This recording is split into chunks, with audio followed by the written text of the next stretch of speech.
संबलपुर शहर में चल रही भागवत कथा। चलेंगे, अब फिर खड़े हो जाएंगे, फिर चलने लग जाएंगे और फिर जिंदगी सुधारने की ओर बढ़ जाएंगे। तो अपने आप को कठोर करने का तरीका यही है। कठोर का मतलब पत्थर नहीं, कठोर का मतलब कि कोई भी परिस्थिति आपको हिला ना पाए। आज हम देखा जाए तो ऐसे हो गए कि छोटी मोटी परिस्थिति में हमें गिरा के चली जाती है। ऐसे तो नहीं थे हम। तो इसीलिए खुद को बार बार याद दिलाना कि ये कुछ भी सत्य नहीं, लेकिन इसका मतलब ये नहीं अपने कर्तव्य नहीं निभाने। आए हैं पिक्चर भगवान ने दी है तो किरदार तो अच्छा निभाना पड़ेगा।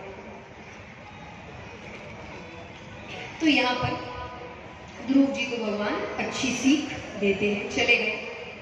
अब इसी वंश में भरत नामक राजा हुए। उन्होंने राजकाज अच्छे से संभाला। फिर कुछ समय बाद बच्चों को राज्य देकर वो वन की ओर चले गए। मारवाड़ी युवा मंच संबलपुर द्वारा संबलपुर शहर में पहली बार भागवत कथा का आयोजन किया जा रहा है।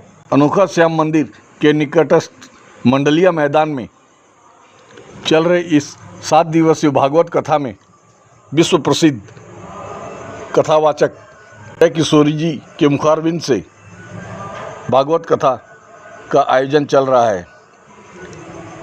गत 7 तारीख को शुरू हुई इस भागवत कथा का पुण्य लाभ प्राप्त करने के लिए भक्तगण बड़ी संख्या में कथा स्थल पहुंच रहे हैं।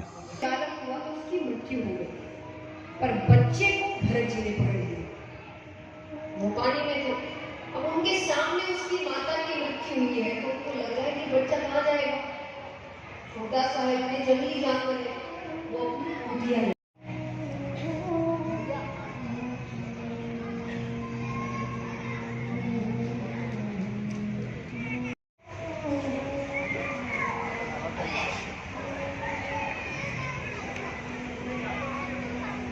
कहाँ थे हम?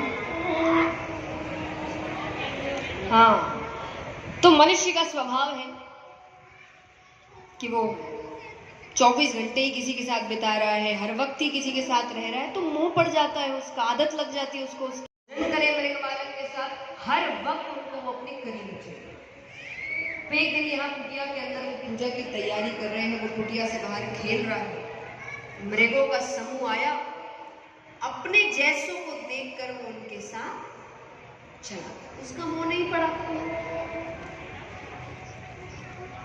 अब वो बाहर निकले, उसको अपनी तरफ लाने के लिए, पूजा के लिए देख रहे हैं तो कहीं नहीं दिख रहा। अंत समय में भी उनके मुख में केवल एक ही नाम, मेरा मृग बालक कहाँ गया। दूसरी योनि उनको मृग योनि प्राप्त हुई। मृग योनि के बाद उनको मनुष्य योनि प्राप्त होती है। अब एक ब्राह्मण के घर पर हुई, उनकी 2 स्त्रियां, एक स्त्री से कुछ बालक और एक स्त्री से एक कन्या एक बालक। वो एक बालक थे भरत जी, और संयोग से इस जन्म में भी उनका नाम भरत ही पड़ता है।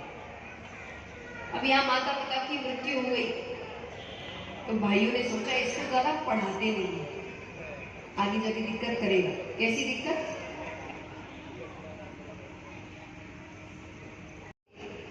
एक संदेश है मेरा,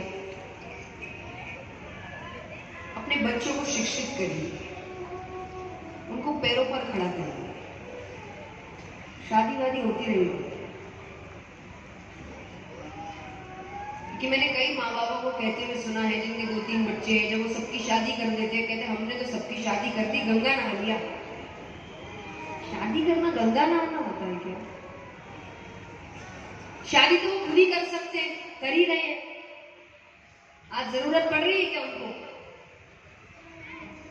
तो शादी तो वो खुद ही कर सकते हैं। तो माँ बाप का फर्ज शादी करना थोड़ी होता है। माँ बाप का फर्ज क्या है कि आप अपने बच्चों को इतना काबिल बनाइए, और हर रूप में, शिक्षा के रूप में, काम के रूप में, संस्कारों के रूप में, भावनाओं के रूप में और धन के रूप में भी, कि आप अपने बच्चों को इतना काबिल बनाइए कि आपको ये विश्वास हो जाए कि मेरे जाने के बाद भी अच्छे से निकाल सकते हैं। इसीलिए आप बच्चों को क्या सिखा रहे हैं, संस्कार भी मायने तो हर क्षेत्र में काबिल बनाना है, संस्कारों में, भावनाओं में, शिक्षा में, और इसमें भी उसको किसी और की जरूरत नहीं होनी चाहिए, वो खुद करे। ये जिम्मेदारी माँ बाप की है। जिस दिन आपने ये कर लिया